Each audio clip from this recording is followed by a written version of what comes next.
Well, hi everyone. I'm Sandy Tabola, one of the Heat NMDs, and Nikki, who's normally on, is in Portugal. Woohoo! So we are recording this so that anyone who wants to see this afterwards, because we're using a different line, will be able to see it. But thank you so much for those of you joining. And I'm going to leave it like this so that we can see each other. I want this call to be really interactive. So, we're going to be talking about how not to feel pushy, but to feel relational and professional instead in your business and in life, how you're responding to people. So, show of hands, who's ever worried about feeling pushy or sounding pushy? Good. And I imagine Janet's hand is probably up too. I think we all have, right? That's common. And who hesitates to reach out because they don't want to bother people? Anyone? Or have you in the past? You may be getting over it. But and also, have you ever overthought texts before sending them? Yes, me too. And All the time. have you ever avoided follow up because you don't want to sound salesy? Or you've already followed up and you don't want to be pushy, right? So that's so good. And Oh my God. I think we all have felt that. And maybe you've also thought, well, I already messaged her once, or I don't want her to think I'm selling something. Being in ministry, that's a biggie, not wanting people to think you're leading their kids in youth group or leading a women's study to be salesy, right? And what another thought might be, what if they ignore me? Right? I don't want to annoy people. I even heard someone say that one of their thoughts was, I don't want this person to, if they tell me no, they don't want Juice Plus, I'll think less of them. So I don't want to talk to them about it. So there's all kinds of things that go on in our heads, right? So tonight, what we're going to talk about is how to show up confidently, professionally, and relationally without being pushy. So the first thing, and almost every training I start this way because it's so important, is to start with your why. So, why, and let's just popcorn, why are you doing this business? Why do you show up every day? What's your why? Anyone want to share that you've given thoughts to this? My why is to help impact the lives of people that don't even realize that they need help because I tried and wasn't able to help my dad. And he passed away, and I want other people to live as long as possible and live a healthy, vibrant life, not just exist on this planet. Yeah, yeah, that's so good. Anyone else want to share? I'll go. My why is definitely to first and foremost just to be as healthy as I can be so I can spend the most amount of time with my daughter since I got married late and had her late and my family. But as far as my business why, it's definitely kind of overlaps. I just I almost think it's unethical to not share um, what we have. I feel so passionate about the power of Juice Plus and fruits, vegetables, and berries. And I feel like we're so into leveling the playing field, whether it be for everything else in life. But what about food quality? Level the playing field for food quality so that health isn't about symptoms and sickness. Health is about wellness and getting the support for your body that you need. So I just want to make a bigger impact. Right. That's so good. I love that. I love that. One more. Anyone else want to share Go there? ahead, Tammy. Unmute. Who was it? Who is Sharon? Okay. So for me, similar to both Randy and Heidi, I've had a lot of death in my family due to diet related diseases. And even lately, it just like it keeps reinforcing my why because there are so many people, good people that are dying too soon. And I lost my grandpa way too young. And I don't want anyone to lose their grandpa or their grandchild due to a diet related disease. And most recently, I've lost several friends and people that I really love. And it's not that there's any guarantees in life, but we need to give our body a fighting chance. And it is unethical for me not to share what I have found. I mean, at 67, I ran 5 miles today because and I'm just starting my training for a Spartan. I can't believe I'm able to do that. That is so cool. And I want everyone to be able to fulfill the dreams that they have and that they have for their family. And then the second part of it is similarly, I want everyone to be able to live a lifestyle that they were designed to live and to be able to have that security and to have that feeling of making an impact. Just like you said, Randy, that people want to have that. They want to know that their life matters. And we offer so much to them, to people. So that's my why. And I heard all kinds of things: extra income, flexibility, purpose, financial freedom, helping families. Um, when your why becomes bigger than your fears, that reaching out feels different. And it's not bothering people, it's becomes serving people. And we're offering hope and helping people solve problems and really extending an invitation. And I wonder who all is going for the Strive to Five. Awesome, awesome. That is so exciting. And this question isn't about what if you don't hit that goal. What if you just decided that, I'm probably not going to make five. That's too much. I'm too busy. And you just sit back. What at the end of this month, we've got almost 2 weeks. We've got 13 days left. What at the end of this month, how would that feel if you're just like, maybe tomorrow I'll reach out, but you didn't because it seemed too daunting? Anyone want to share how you might feel that way?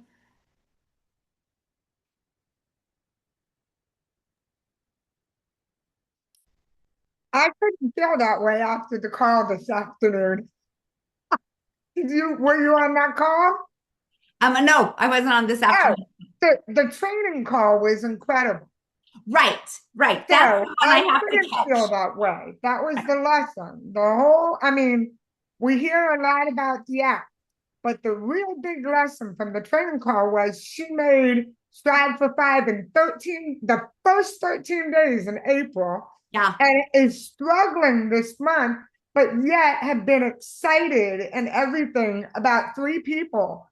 And the moral of the story was that those three people chose not to uh add juice plus to their health, journey at right. this time. They were doing other things. Yes, So she's like, okay, those won't be my Strive for Five, but come along, we got all these other people to talk to. yes, yes, yes, I think definitely, when definitely. you're going for a Strive for Five, you have to let go real quickly of the people that are not sure. And it's Mhm. easier just to find someone who is, Yes. that will understand it and get Yes, it. and I know on those calls they've been talking about like the low-hanging fruit, the people that have already said yes to you in the past. And so I hope that you've all been like making lists of people to reach out to. And we'll talk a little bit more about that. But back to the what if you don't meet that goal, or what if you to reframe it, what about in the process of going for it, and making as much of an impact you can in last 13 days of the month.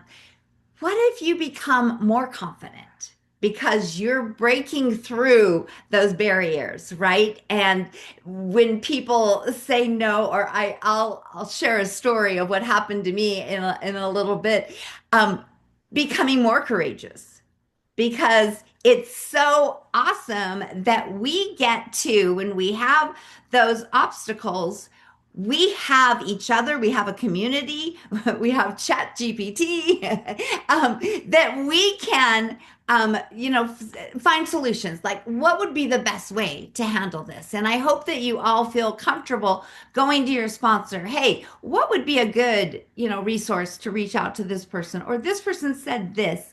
How would you respond? Especially if you're new or if you have new people on your team, encourage them that way because you know how you can get discouraged. We don't want anyone to feel discouraged, and it's not personal. My sponsor used to tell the story that if you're in a restaurant and the waitress asks you if you want ketchup and you say, no, I don't want ketchup, she doesn't go in the back room and start crying because you rejected her, right? Well, it's the same way. It may not be the right timing. And some people, when they have to say no, they don't know how to say it. So they might seem to put it back on us. Well, we don't have to take that. We don't have to take guilt for how we have offered to them if we were being professional, right? And so that's another reason just to know that we're being relational and professional. And you'll become better at communication as you're going through this, stronger relationally and more intentional.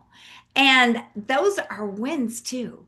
So let's talk about the Strive for Five and maybe some simple activities that can help. We're not pitching people, we're connecting. And this is actually from Kurt Beavers. He talks about it just keeping it super simple. And each day, if we can reach out to five people and we're just simply connecting with them. This made me think of you. You mentioned struggling with energy, or maybe we met them and we're just reaching out and just starting the conversation and then asking some questions. And from their response, then we might say, hey, you mentioned struggling with energy. And then see if they are looking for a solution that we might have. And I do love the idea of using the app, and I love the idea of using the conversation starters, the curiosity videos. I think those are just so great. So sharing with five people, and then share a resource each day. We're reaching out to five people, sharing a resource with two. And this is how you'll not feel like you're being pushy by asking for permission to share. Would you be open to me sending you something short? And if they've given you their permission, then of course you're going to send it to them, right? And then the next step I love to do is, so can I share a quick video? And I'll usually give a little bit of like a video on whatever we've been talking about, right?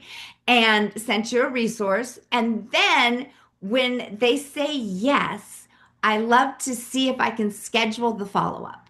Great. When do you think you'll be able to watch it? Are you okay then if I reach out on Tuesday? Or would the afternoon be better or the evening? And set up that time. And the reason is you will not feel pushy if you follow up on the time that you agreed to, right? Because you're just being professional and relational. Any questions on that so far? And this is the follow up is where a lot of people, and I don't call it follow up, I call it reaching back out to them and continuing to build that relationship. And it's doing it professionally, it's not pushy. And so when you've sent the resource, you've asked for permission, you've set the expectations that you're going to follow up, you've scheduled it, and then when you do follow back up with them, what I like to ask, if they've watched the video, I like to ask them, what did you like best? Not what did you think? Because when you say, what did you think, you're inviting criticism. And we just have critical brains, and our brains tend to pick out the worst of things, or the negative of things. And so asking them what they like. And then I'm going to give you a real life example of someone that I've been building a relationship with. And her name's Helen. We've had several conversations. She came to an event. She told me at the event she was going to order. We had coffee. She told me she was going to order. We've had good conversations. And every time I followed up, she wasn't quite ready, or she was having trouble with her phone and she needed to get home to her laptop.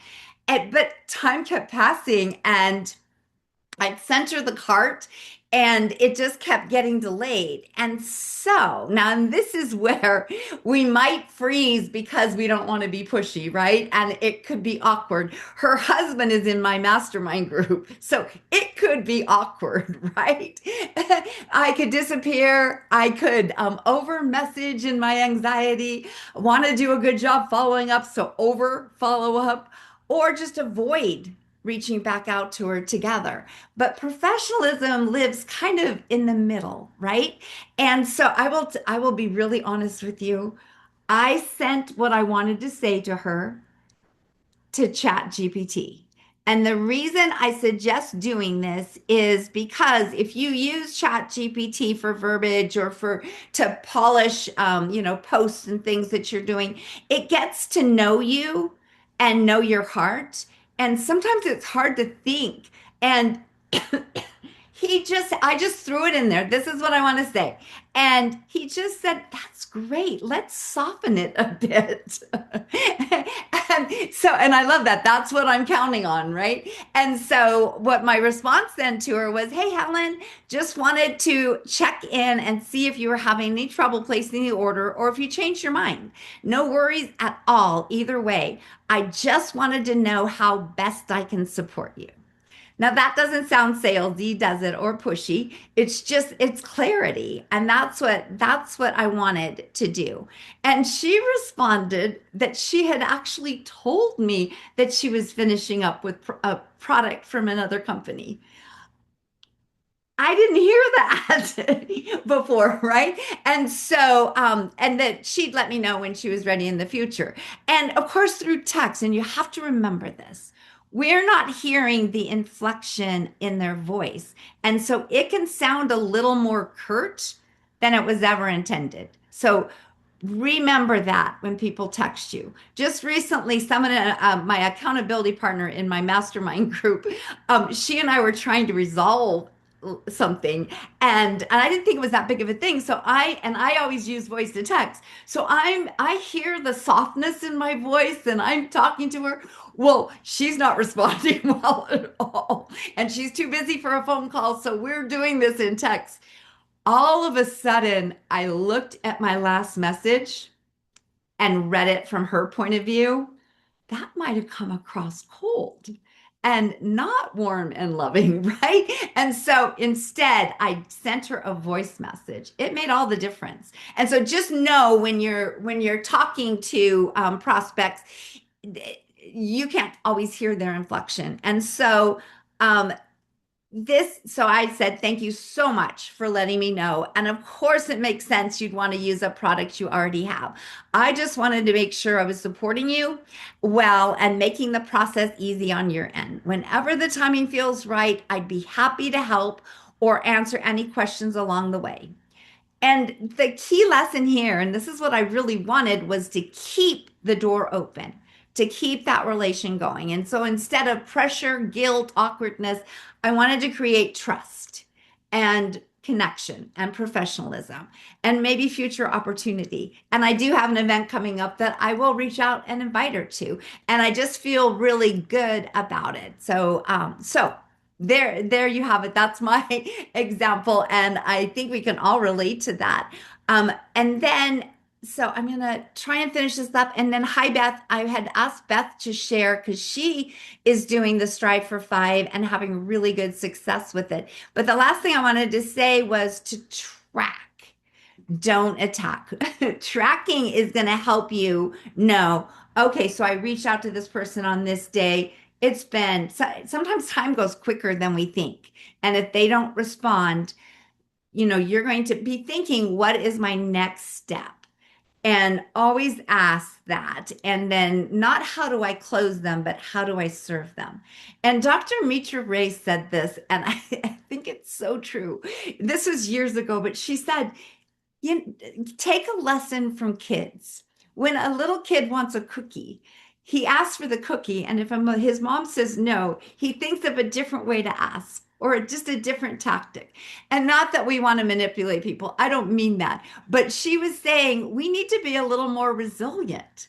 And so be thinking if they haven't been answering you on one thing, maybe that timing isn't right, but maybe coming to an event might. Or maybe you remember that they talked about their kids having an ear infection all the time. And maybe there's a video that you thought of that might be helpful. And you could just say, hey, I remember now, and just ask for that permission to send. So ask questions and listen.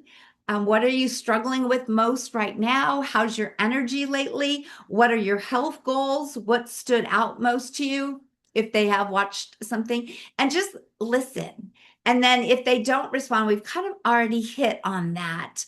Um, One of the things you can do if they don't see your text, have you ever not seen someone's text and then you go back and you're like, oh my gosh, it's been 2 months and I never responded? That's happened. Well, that might have happened with them. So I like this verbiage. Hey, just bumping this up in case life got busy. And then you can ask them again. You can also do the connection text of, hey, um, excuse me.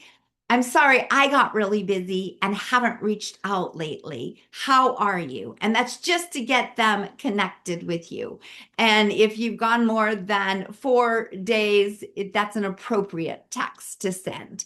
And then let's see. So all of those are not pushy at all. Okay, Beth, are you on? Can you talk for a sec?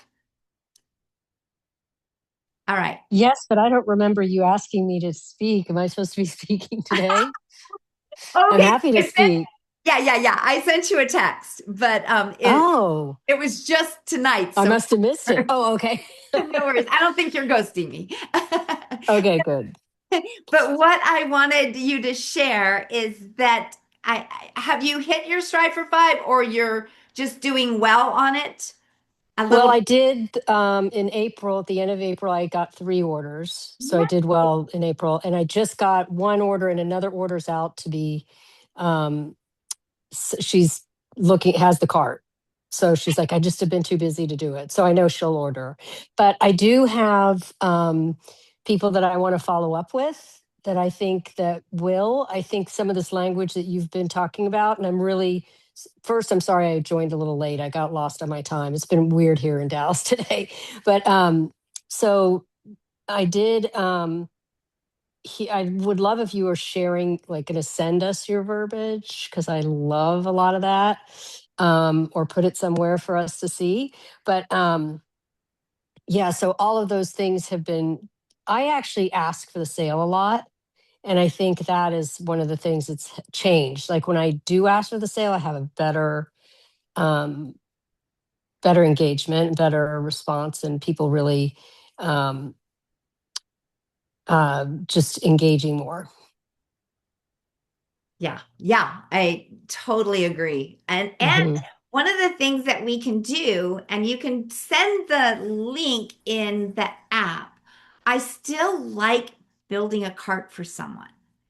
I do too. If they would want you to build a cart, and there's just a little more connection there, and especially if you're doing a healthy starts cart because you found out their child's information, it's all right there and it just makes it super simple. And so that is Well, another way. That's after funny. you.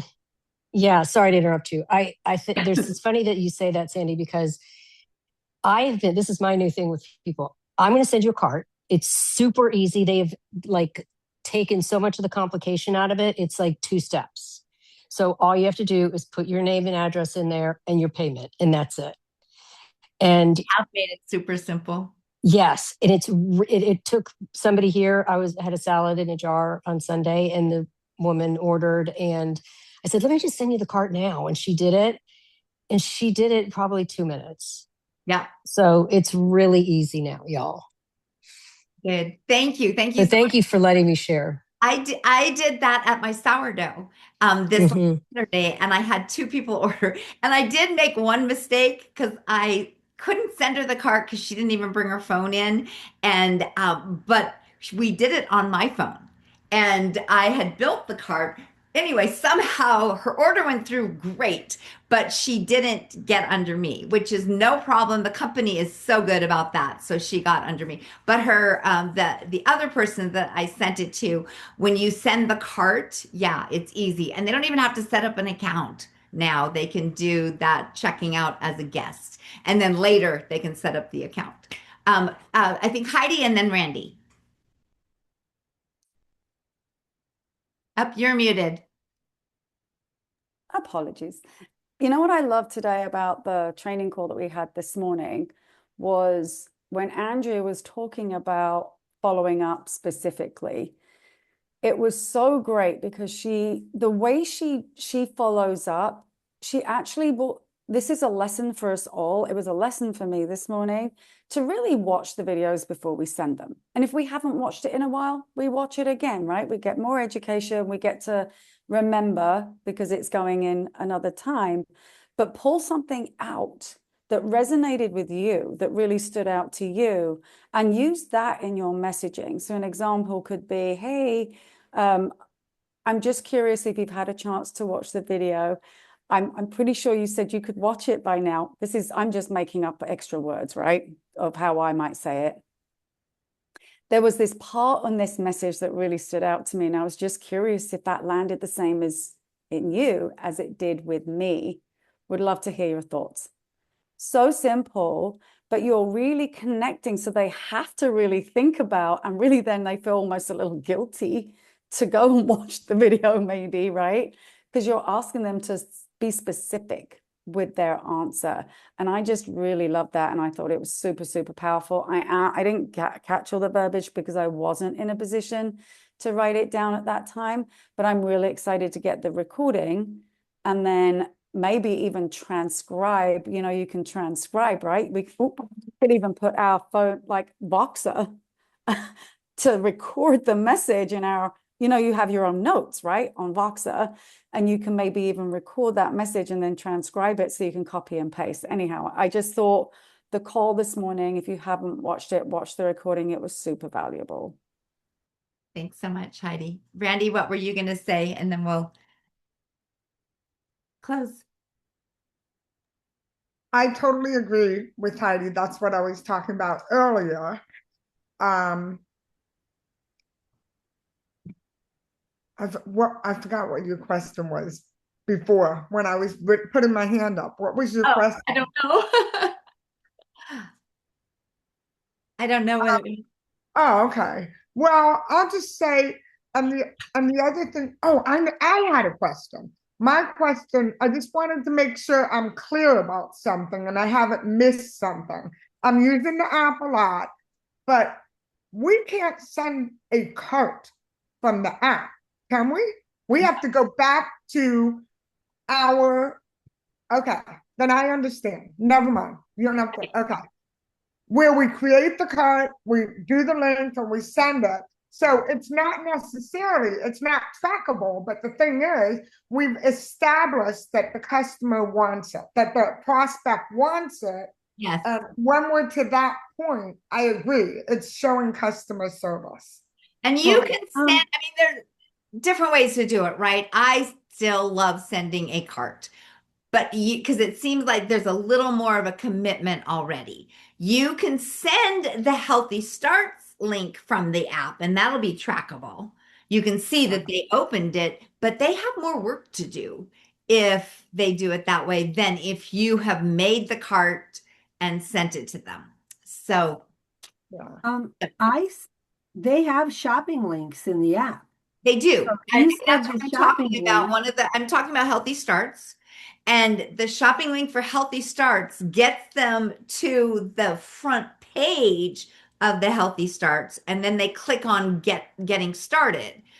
But then they have more to do than if you've already found out their child wants gummies, they want the superfood sticks. You plug that all in, you plugged in the birth date, you send them the cart, there's a lot less for them to do. So I still, especially for Healthy Starts, I love sending the cart. So, but for anything else, like, because last week I just sent a shopping link and I did get a trio from it. Great. But Yes, I just sent a link and I usually send a cart and I thought, well, I'm going to try it. And it yep, was my sister. So I figured if it didn't work, I could send her the cart, sure. but It it does did work. work. They just have to add to cart then once they Yeah. what you sent them.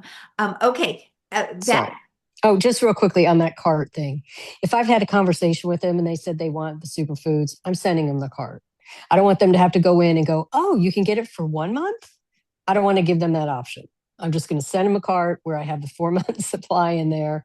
I rarely offer the 1 month. The only time I ever offered the 1 month supply was when they could get one for free. right, So I'd rather get as many people on a subscription as I can. right. Totally agree. Mm-hmm. All right. Well, thank you so much, ladies. Just wrapping up, you're not bothering people by caring about their health and their future, their freedom. We're not here to pressure people. We're here to build relationships, serve well, and professionally offer solutions that have changed our lives. And confidence, this is a quote, a confidence grows through action, not waiting until you feel fearless. So do it anyway. And you guys are all great. I loved being with you tonight and I'm excited to see how things work out for you for the end of this month and beyond. So thank you, everyone. If you want to unmute, Thank you so much. you're welcome. Thank you, Sandy. Have a Thank great you. Thank you, night. Sandy. This was great. Everyone have a blessed night. You Thanks, too, Sandy. Sandy. Thank you. Bye. God bless. Good night.